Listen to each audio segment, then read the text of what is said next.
Hello student, welcome to you all in BioPoint Fatehbad. In today's lecture we discuss about uropoiesis.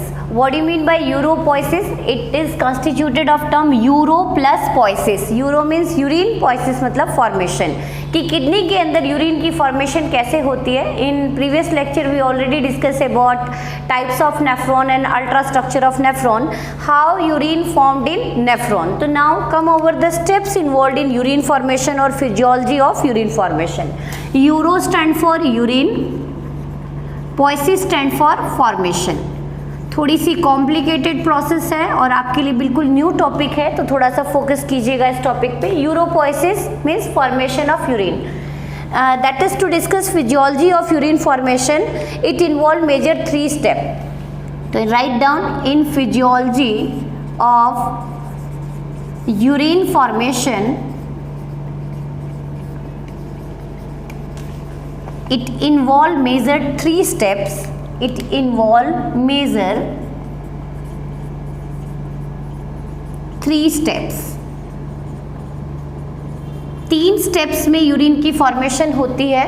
जो urine outflow होता है urethra के cross, it is formed और physiology around the urine formation involve major 3 step. First step is ultra filtration.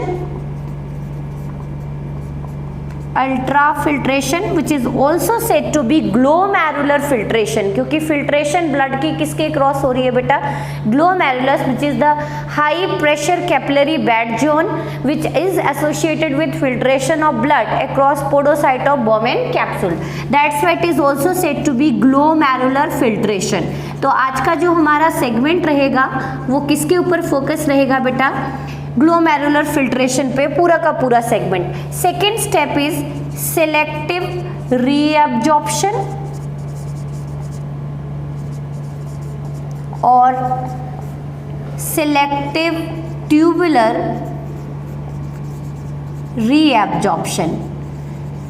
इसके अंदर हम पढ़ेंगे कि जो useful substance filtrate, urinary filtrate, nephric filtrate आ चुके हैं बोमेन कैप्सूल में, उसमें से यूजफुल सब्सटेंस को वापस से कहाँ भेजना है बेटा? ब्लड में. और सिर्फ नाइट्रोजिनस वेस्ट को ही एलिमिनेट कराना है किसके क्रॉस? यूरिन के क्रॉस.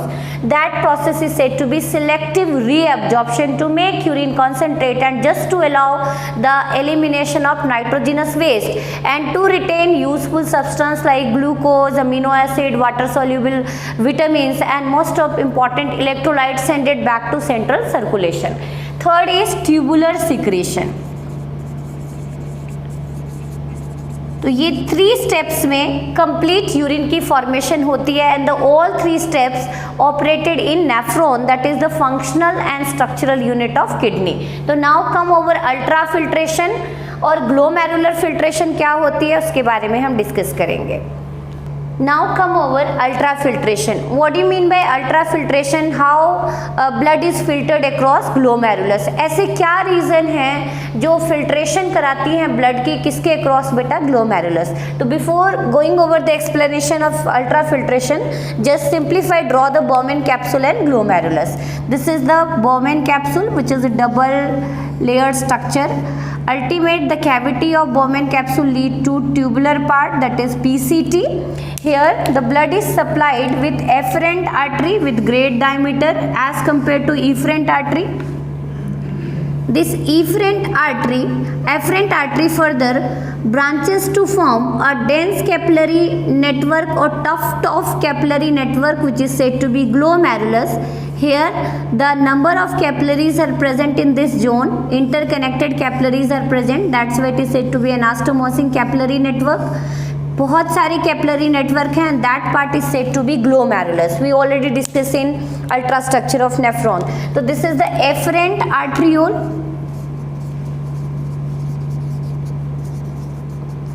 एफरेंट आर्ट्रियोल जो कैसे ब्लड को लेके आ रहा है बेटा? नाइट्रोजिनस रिच ब्लड को लेके आ रहा है, which carry nitrogenous rich blood. जो कैसे ब्लड को लेके आ रहा है? Nitrogenous rich blood. सिंप्लीफाइड की ब्लड को लेके आ रहा है. एफरेंट जो लेके आ रहा है, इफरेंट जो लेके जा रहा है. This is efferent arteriole which carry nitrogenous free blood. Efferent arteriole. Now this capillary network is said to be glomerulus. and this is the Bowman capsule.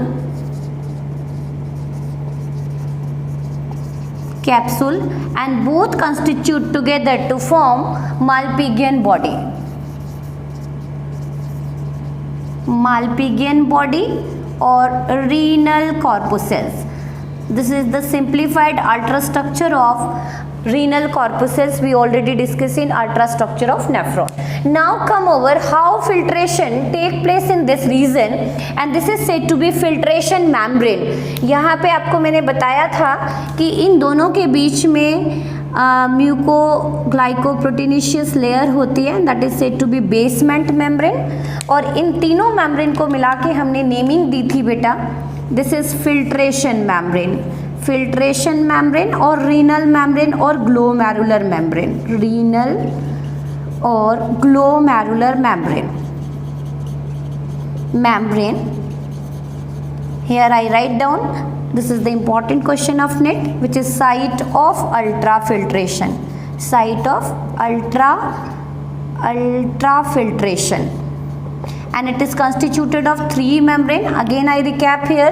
Filtration membrane is constituted of endothelium of glomerular capillary.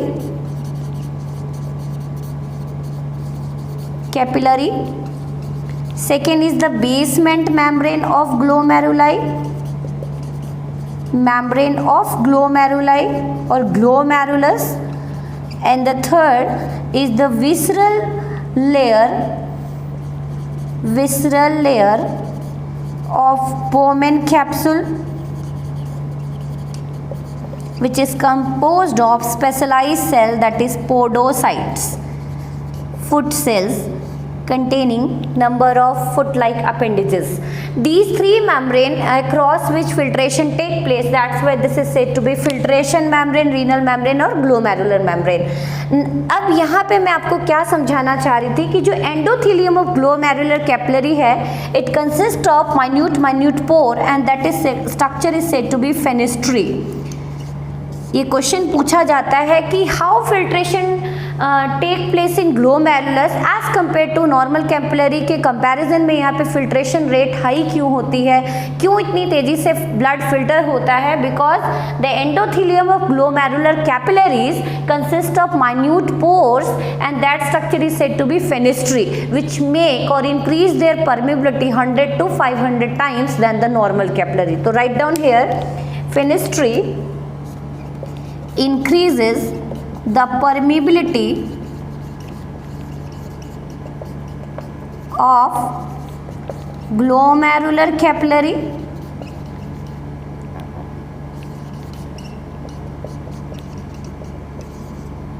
(100 to 500 times) than the normal blood capillaries. तो आपसे reason पूछा जाए why the permeability of glomerular capillary is high, it is of due to fenestrae. And name the renal membrane. These constituted of three layer, endothelium of glomerular capillary, basement membrane and visceral layer of Bowman capsule which is constituted of podocyte. These three structure allow better and better ultrafiltration. Now come over how ultrafiltration, which pressure is responsible for ultrafiltration. First reason is high permeability. Second is it behave as a high pressure zone in nephron.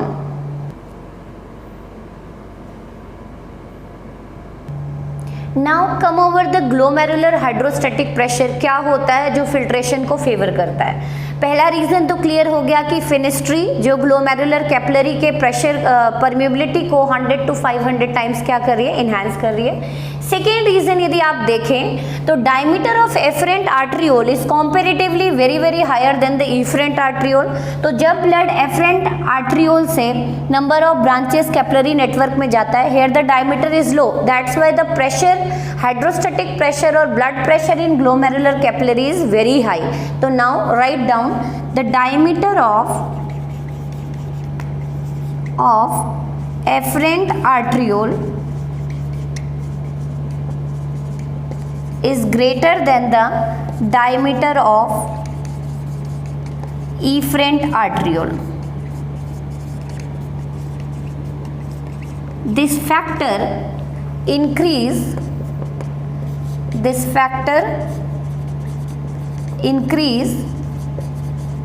blood pressure, or simply it is said to be hydrostatic pressure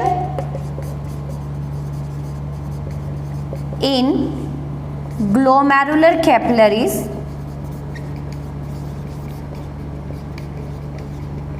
which is said to be glomerular hydrostatic pressure.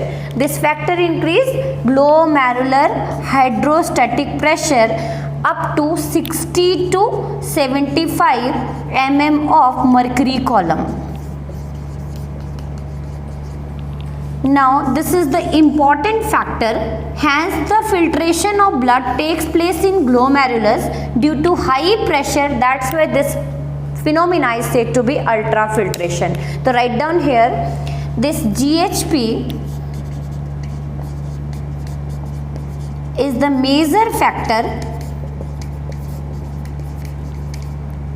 which is responsible for filtration of blood, hence known as ultrafiltration. This phenomena is known as ultrafiltration. Now come over another pressure और factor. इसको explain कर देती हूँ बेटा, ध्यान से समझिएगा कि यहाँ से ब्लड कॉन्टिन्यूसली आ रहा है और यहाँ पे डायमीटर हाई था और इमीडिएटली डायमीटर क्या हो गया, लो हो गया ब्लड कैपिलरी में. And due to low in blood diameter of blood capillary, इस एरिया में प्रेशर क्या हो जाता है बेटा, बढ़ जाता है. And that pressure is said to be glomerular hydrostatic pressure and it is approximate 60 mm of mercury column. Clear? This is simplified. अब ध्यान से देखिएगा कि इतना प्रेशर हो चुका है यहाँ पे कैपिलरी नेटवर्क में जो फिल्ट्रेशन को फेवर कर रहा है, लेकिन कुछ ऐसे भी प्रेशर हैं जो इसको रेसिस्ट करते हैं, अपोज करते हैं. तो वो कौन से फैक्टर हैं, ध्यान से देखिए कि जब ब्लड कॉन्टिन्यूसली फ्लो हो रहा है किडनी के अंदर across efferent arteriole, some blood is already located in the capillaries of glomerulus, जो कुछ प्रेशर क्रिएट करेगी, रेसिस्ट करेगी फिल्ट्रेशन को. That is said to be here in glomerulus some plasma protein is present. Already जो blood में आपने पढ़े हैं 3 तरह के प्लाज्मा प्रोटीन पढ़े थे, एल्बुमिन, ग्लोबुलिन, फिब्रिनोजन और बहुत सारे अदर भी पढ़े थे, लेकिन मेजर ये 3 ग्रुप ऑफ प्रोटीन पढ़े थे. तो यहाँ पे ध्यान से देखिएगा कि डायमीटर की वजह से जो प्रेशर डेवलप हुआ ग्लोमेरुलर जोन में, in glomerular zone, this is said to be GHP, glomerular hydrostatic pressure. इतना हाई प्रेशर है जो फिल्ट्रेशन करा देगा, लेकिन कुछ ऐसे प्रेशर भी हैं जो इसको रेसिस्ट करते हैं, कॉन्टिन्यूसली फिल्ट्रेशन नहीं होने देते. वो कौन से फैक्टर हैं? अब आप देखिए कि ब्लड कॉन्टिन्यूसली आ रहा है, लेकिन some blood already present in the capillaries of glomerulus, this resists the pressure and that pressure is created by the protein present in the blood plasma of glomerulus, and this pressure is said to be colloidal osmotic pressure, COP. So how can you define COP? COP is the pressure created by plasma protein, mainly albumin, to resist GHP. जो किसको resist करता है बेटा? GHP. And it is approximate 30 mm of mercury column. Clear? Now it is clear. अब आप देखें कि कुछ फिल्ट्रेट कहाँ पे कलेक्टेड होते जा रहे हैं, in the cavity of Bowman capsule. This is the cavity of Bowman capsule, and here filtrate is collected, and that filtrate is said to be nephric filtrate or glomerular filtrate. अब कुछ fluid यहाँ पे इकट्ठा हो गया है filter होके, तो वो भी कुछ प्रेशर, काउंटर प्रेशर लगाएगा, इसको अपोज करेगा फिल्ट्रेशन को, ताकि यहाँ पे फ्लूइड का अमाउंट बढ़ता ना जाए. तो this fluid present in the Bowman capsule create opposing pressure over GHP, and that pressure is said to be capsular hydrostatic pressure, which is 10 mm of mercury column. These are opposing. ये तो था glomerular hydrostatic pressure जो filtration को favour कर रहा है। ये सारे प्रेशर कैसे हैं बेटा, जो इसको रेसिस्ट कर रहे हैं, अपोज कर रहे हैं। Now some fluid is present in tubular part और इंटरस्टिशियल पार्ट। ये है, यहाँ से टिब्यूल स्टार्ट हो जाता है बेटा, PCT, highly convoluted PCT. In this region some fluid is also present. आपने पढ़ा था इंटरस्टिशियल फ्लूइड, दो सेल के बीच में भी फ्लूइड प्रेजेंट होते हैं, and that fluid is said to be interstitial fluid. This also oppose the filtration. ये ऑल्सो अपोज करते हैं फिल्ट्रेशन को, and that pressure is said to be interstitial hydrostatic pressure which is also 10 mm of mercury column. So again I recap here. Due to difference in the diameter of efferent and efferent artery, a high pressure zone is created in glomerulus, and that hydrostatic pressure is said to be GHP, glomerular hydrostatic pressure, and it is approximate 60 mm of mercury column. Now this pressure is sufficient for the ultrafiltration, but here some other pressure or forces which created or resist this GHP, जो इसको resist कर रहे हैं और ultrafiltration के rate को check कर रहे हैं। तो ध्यान से देखिएगा, some fluid, some plasma protein even present in glomerulus। ऐसा तो नहीं है glomerulus में blood आएगा तो ही भरेगा, कुछ तो उसके अंदर blood पहले से ही भरा हुआ है, and that plasma protein albumin creates some pressure, and that pressure is said to be COP, colloidal osmotic pressure, जो कितना नोटिस किया गया है बेटा, नॉर्मल हेल्दी एडल्ट में हैविंग वेट 70 kg, तो उनके अंदर 30 mm of mercury column. Again कुछ फिल्टर होके फ्लूइड कहाँ आ चुके हैं, in the cavity of Bowman capsule. It also create some pressure, and that is said to be capsular hydrostatic pressure which is 10 mm of mercury column, and some fluid present in the interstitial space, and it also resist which pressure, GHP, which is said to be interstitial hydrostatic pressure. तो hope so आपको ये चारों pressure clear हो गए होंगे। तो आप देख रहे हैं कि ये तो फेवर कर रही है अल्ट्रा फिल्ट्रेशन को, और ये तीनों प्रेशर रेसिस्ट कर रही है। तो now come over effective filtration pressure.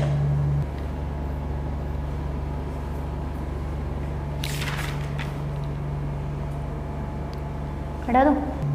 Now come over the calculation of effective filtration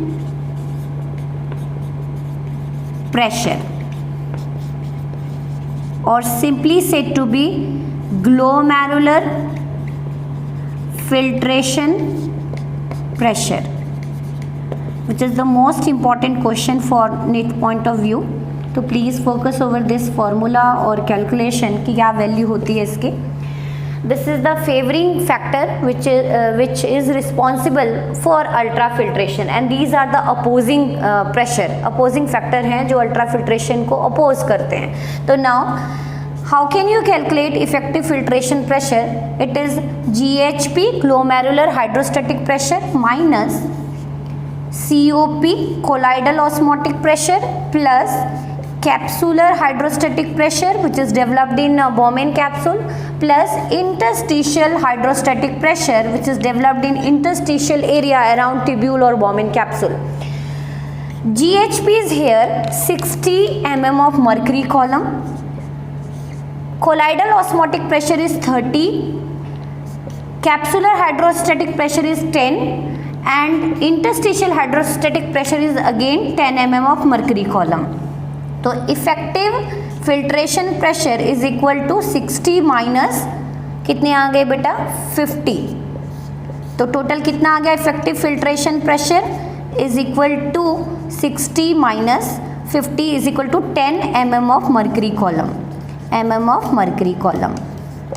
this is the pressure which is the major factor responsible for filtration, ultrafiltration of blood across glomerulus or renal membrane or filtration membrane, which is also said to be glomerular filtration pressure. तो यहाँ पे full form लिखवा देती हूँ मैं और definition कि क्या है GHP। GHP is the pressure of blood in glomerulus. COP is the resisting factor और resist pressure जो इसको resist करते हैं किसको, अल्ट्राफिल्ट्रेशन को। These are the opposing pressure and these are the favoring pressure। तो आप क्या देख रहे हैं कि चाहे कितने भी फैक्टर अपोज कर रहे हैं ग्लोमेरुलर हाइड्रोस्टैटिक प्रेशर को, even after opposing these factor, अब even after the presence of these opposing factor, कुछ ना कुछ प्रेशर जोन रहता ही रहता है किसमें, ग्लोमेरुलस में. And this EFP, effective filtration pressure, make glomeruli high pressure zone, make glomeruli high pressure zone, which is the major factor responsible for ultrafiltration, responsible for ultrafiltration.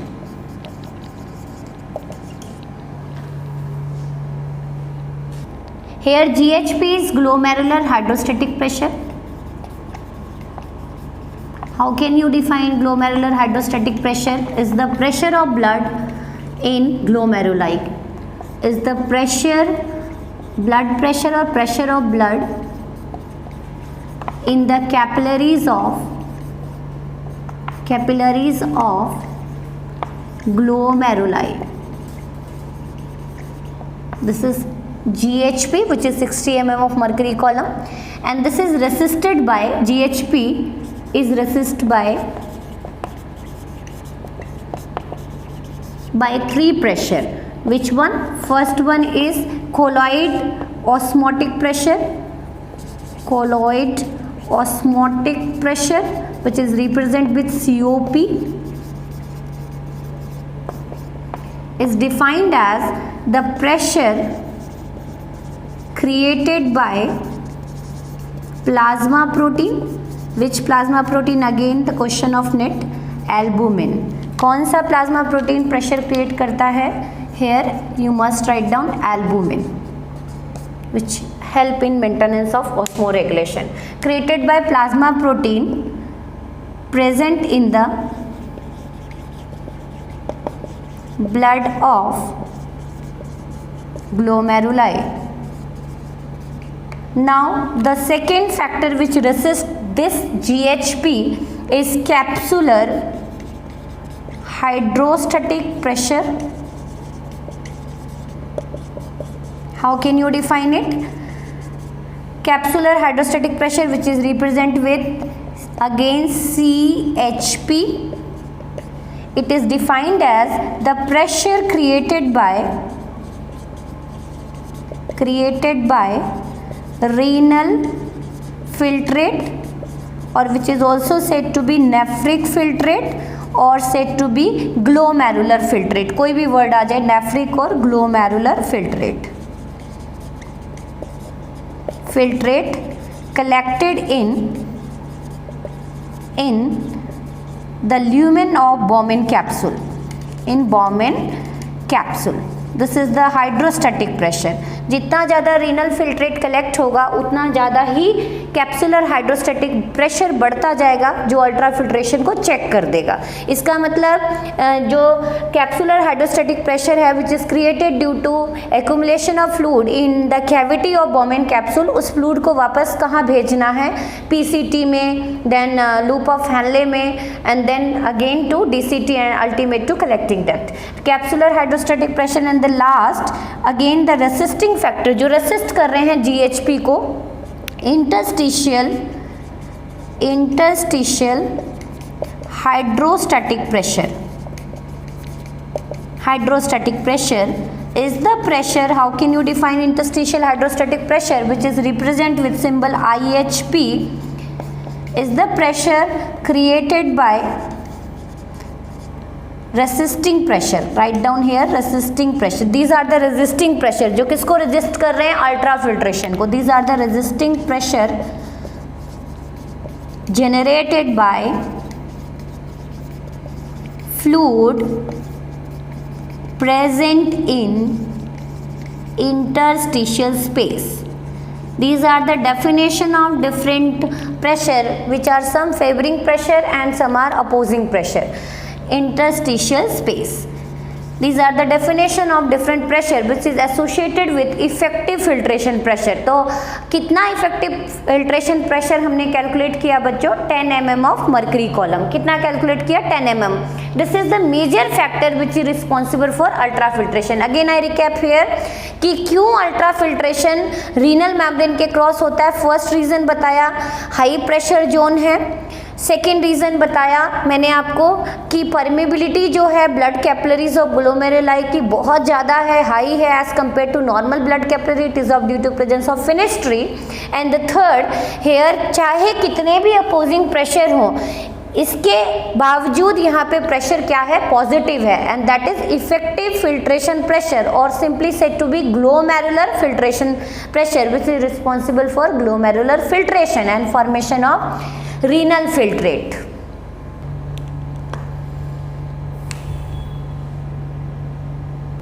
Now this effective filtration pressure is responsible for ultrafiltration. यहाँ पे जो ultrafiltration हुआ बेटा, तो जो भी plasma fluid यहाँ पे कलेक्ट हो गया and that fluid is said to be renal filtrate और glomerular filtrate और primary urine.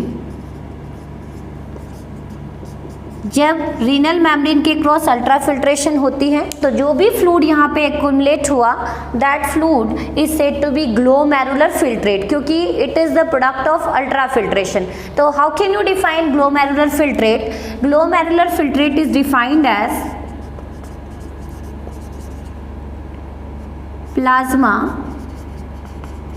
Filtrate collected in the Bowman capsule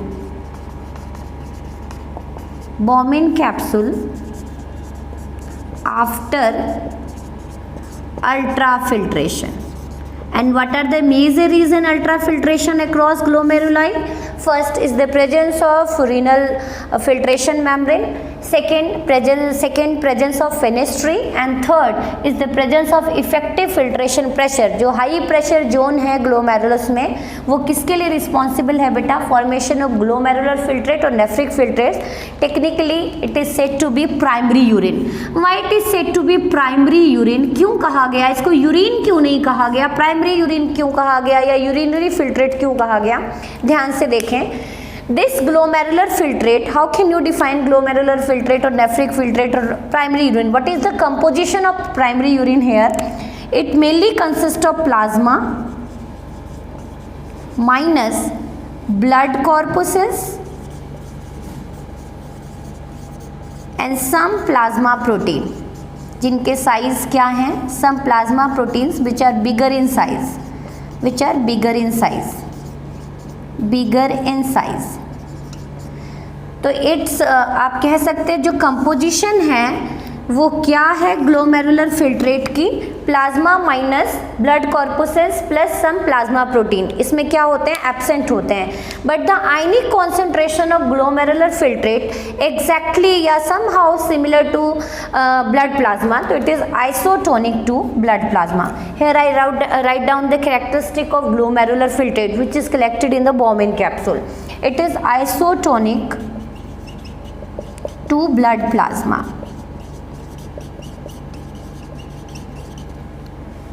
Third, it consists of mainly water, H2O plus glucose,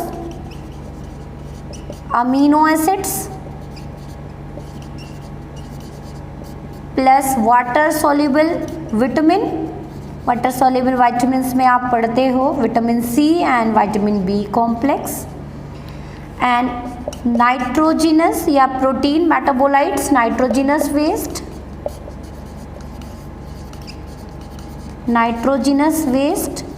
that is urea, uric acid, creatine, etc.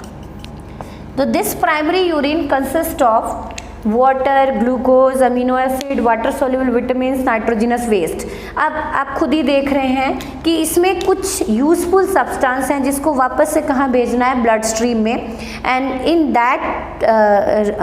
In that step reabsorption is involve, that is the second step of uropoiesis. वापस से water को कहाँ भेजना है, blood circulation में, glucose को भी वापस सेंड बैक करना है, अमीनो एसिड को भी सेंड बैक करना है, वाटर सॉल्युबल सब्सटेंस को भी सेंड बैक करना है, और सिर्फ किसको बाहर निकालना है, नाइट्रोजनस वेस्ट को। तो depending over the threshold value और थ्रेशोल्ड एब्जॉर्प्शन की बात करें तो थ्रेशोल्ड एब्जॉर्प्शन किसकी ज़्यादा है बेटा, ग्लूकोज की, अमीनो एसिड की, क्योंकि हमारी बॉडी अफोर्ड नहीं कर सकती कि हम सारा ग्लूकोज अमीनो एसिड यूरिन के क्रॉस बाहर निकाल दें। These are the useful substance जो इसको वापस से सेंड बैक करना है सेंट्रल सर्कुलेशन में।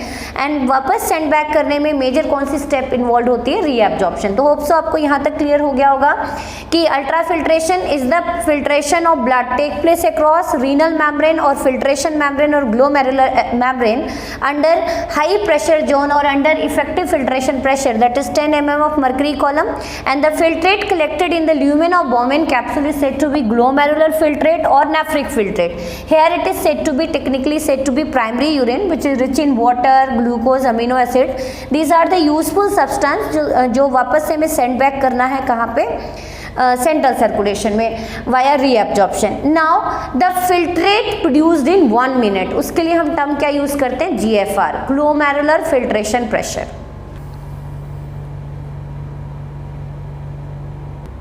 Now come over glomerular filtration pressure. Name से क्लियर हो रहा होगा आपको, फिल्ट्रेशन रेट सॉरी, कि कितना हमारी ग्लोमेरुलस फिल्ट्रेट करती है फ्लूइड को इन 1 मिनट। तो it is the quantity of glomerular filtrate, renal filtrate और primary urine formed in each minute in all the nephron of both kidney.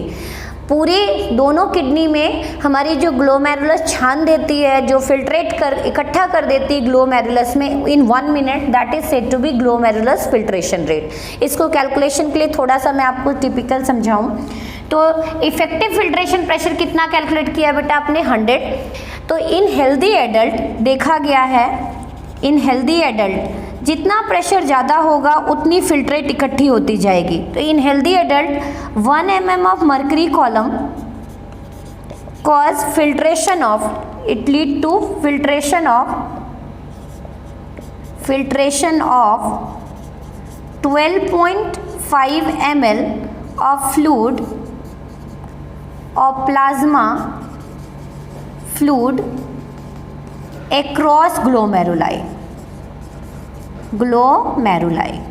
ध्यान से सुने, मैंने लिखा कि 1 mm ऑफ प्रेशर, यदि ग्लोमेरुलस में 1 mm प्रेशर है तो कितना फिल्ट्रेट इकट्ठा हुआ, 12.5 ml। लेकिन इफेक्टिव फिल्ट्रेशन प्रेशर आपने कितना कैलकुलेट किया, हेल्दी पर्सन में 10। वेरी करता है, it may be 8, it may be 12 depending over the condition, physiological condition of the body. तो now 10 mm of mercury column lead to 12.5 into 10, that is 125 ml filtrate per minute in both kidney. This is the glomerular filtration pressure. How can you calculate glomerular filtration pressure? देखा गया है 1 mm of mercury column पे कितना filtrate इकट्ठा होता है, 12.5 ml इन both kidney इन 1 minute. GFR rate यदि हम 1 मिनट में देखें तो प्रेशर कितना है ग्लोमेरुलस में, 10 mm ऑफ मर्करी कॉलम। तो how much amount of filtrate is collected in Bowman capsule, 12.5 multiply by 10 is equal to 125 ml filtrate per minute. This is the glomerular filtration rate. After the calculation of GFR, glomerular filtration rate, last come over renal plasma flow. थोड़ा सा यदि मैं आपको यहाँ पे figure clear करूँ कि किस तरह से कितना वॉल्यूम ऑफ ब्लड जाता है, कितना फिल्ट्रेट कलेक्ट होता है and how final urine is formed. तो इन नॉर्मल हेल्दी एडल्ट यदि हम बात करें तो आपको मैंने सेंट्रल सर्कुलेशन में कराया था, यदि हेल्दी एडल्ट का वेट 70 kg है तो उसके अंदर ब्लड वॉल्यूम कितना है, 5 लीटर। तो out of 5 litre 1250 that is 25% of total blood, मतलब 25% ब्लड कहाँ पे सर्कुलेट हो रहा है, किडनी में फिल्ट्रेशन के लिए जा रहा है। तो 1250 ml of this blood circulated through each kidney each minute. एक मिनट में कितने परसेंट ब्लड जाता है किडनी में, total volume of the blood की बात करें तो 25%। जैसे आपने कार्डिक आउटपुट कैलकुलेट किया था, stroke volume multiply by your heart beat, तो उसी तरह से आप देखेंगे कि हर एक किडनी में हमारा जो ब्लड फिल्ट्रेशन होने के लिए जा रहा है, टोटल ब्लड के कितने परसेंट जा रहा है बेटा, 25%। You must note this important point कि how much amount of blood is goes for filtration across each kidney, 25% of total blood in both kidney. of this blood circulated through each kidney each minute and of this blood about, और यदि हम इस blood की बात करें तो मैंने आपको बताया जो रीनल फिल्ट्रेट कलेक्ट हुआ है, जो यूरिनरी फिल्ट्रेट कलेक्ट हुआ है बोमेन कैप्सूल में, it is isotonic to plasma. मतलब फिल्ट्रेट में मेनली क्या आया है बेटा, प्लाज्मा। तो we consider the term plasma filtrate. तो कितने परसेंट प्लाज्मा, यदि हम कहें कि ये जो है 1250 ml ब्लड फिल्टर होने के लिए आया, और फिल्टर होके सिर्फ क्या चीज़ गया है बोमेन कैप्सूल में, प्लाज्मा गया है। प्लाज्मा में से कॉर्पोसेल्स वापस चले गए, कुछ प्रोटीन्स वापस चले गए। तो कितने परसेंट प्लाज्मा कॉन्स्टिट्यूट करता है, we already studied in our central circulation, body fluid and circulation, 55%। तो 650 ml of plasma is collected in the Bowman capsule, and this 650 ml plasma which is collected in Bowman capsule in 1 minute is renal plasma flow. Here we use term renal plasma flow कि जो total 1 minute में कितना blood आया बेटा, 1250 ml, जो कितने total blood का उस हेल्दी पर्सन के 25% कंस्टिट्यूट करता है। इस ब्लड का क्या चीज़ फिल्टर होकर बोमेन कैप्सूल में पहुंचा है, plasma, because the filtrate is isotonic to plasma and it is approximate 650 ml। Clear. और रेस्ट ब्लड वापस से कहाँ चला गया, इफरेंट आर्टरियोल। अब जो ये फ्लूइड है वो कहाँ कलेक्ट हो गया था, बोमेन कैप्सूल में। फर्दर रीअब्जॉर्प्शन होते होते तो यहाँ पे बात आती है कि फिल्ट्रेशन की, ग्लोमेरुलस की जो 1 मिनट में फिल्ट्रेशन रेट देखी वो कितनी थी बेटा, 125। तो filtration fraction how can you calculate, ratio of GFR to RPF। GFR is glomerular filtration rate, RPF is renal plasma flow, 120/650। This is some physiological जो आप हायर क्लास में पढ़ेंगे कि filtration fraction is the major dimension to detect how much urine is produced या how much absorption take place in each kidney.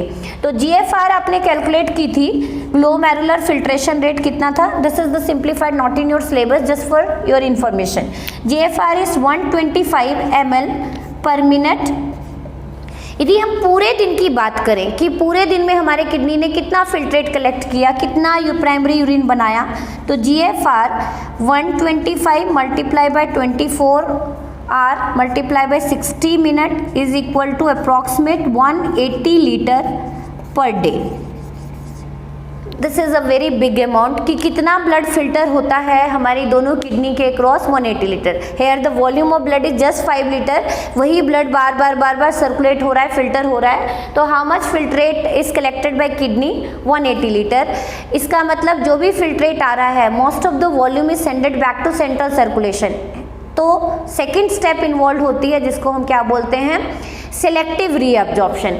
अब आपने देखा कि जो भी फिल्ट्रेट यहाँ पे कलेक्ट हुआ है उसको हमने क्या कहा था बेटा, primary urine. Here we use term primary urine. तो जो प्राइमरी यूरिन था उसमें बहुत सारे सब्सटेंस थे, तो depending over the amount of threshold value of reabsorption, यदि हम कहें कि ग्लूकोज अमीनो एसिड की ज़्यादा इंपॉर्टेंस है तो रीअब्जॉर्प्शन उनकी तेजी से होगी, एक्टिवली होगी as compare to vitamin, as compare to electrolyte. तो depending over the threshold value of reabsorption जो हम नेक्स्ट सेगमेंट में डिस्कस करेंगे। तो आज के सेगमेंट में हमने 3 चीजें डिस्कस की बेटा। First one is filtration membrane, जो 3 चीजों से मिलकर बनी हुई है। Second reason why ultra filtration is take place across glomeruli, here we discuss 2 term, it is of due to high permeability of glomeruli capillary due to presence of fenestrae, and second due to presence of effective filtration pressure, that is high pressure zone is created in glomeruli which favour ultra filtration. Ultra filtration के लिए कितना pressure था, 10 mm of mercury column. जो filtrate collect हुआ बोमेन capsule में उसको आपने क्या कहा, रीनल फिल्ट्रेट, और कितना GFR रेट है? Glomerular filtration rate is the amount of filtrate collected in the lumen of Bowman capsule in each minute of both kidney is 125 ml per minute. तो you must focus over just these parameter. अब यदि इस parameter की बात करें कि इतना filtrate collect हो रहा है, लेकिन हमारी किडनी पर डे कितना यूरिन आउटफ्लो करती है? Just 1.4 to 1.8 litre urine is produced per day, which is said to be urine daily outflow. सिर्फ कितना यूरिन हम बाहर निकाल रहे हैं? 1.4 to 1.8 लीटर जो बाहर मिक्चुरेशन से प्रोड्यूस हो रहा है, बाहर निकल रहा है, एग्जिट हो रहा है. रेस्ट जो फिल्ट्रेट है इट इज सेंडेड बैक, वापस से रीअब्जॉर्ब हो रहा है. Means rest water, glucose, amino acids and salts or electrolyte. We technically use term electrolytes. Which type of electrolytes here? Sodium ion, which is the most important, potassium ion, chloride ion, bicarbonate ion and small amount of proton also.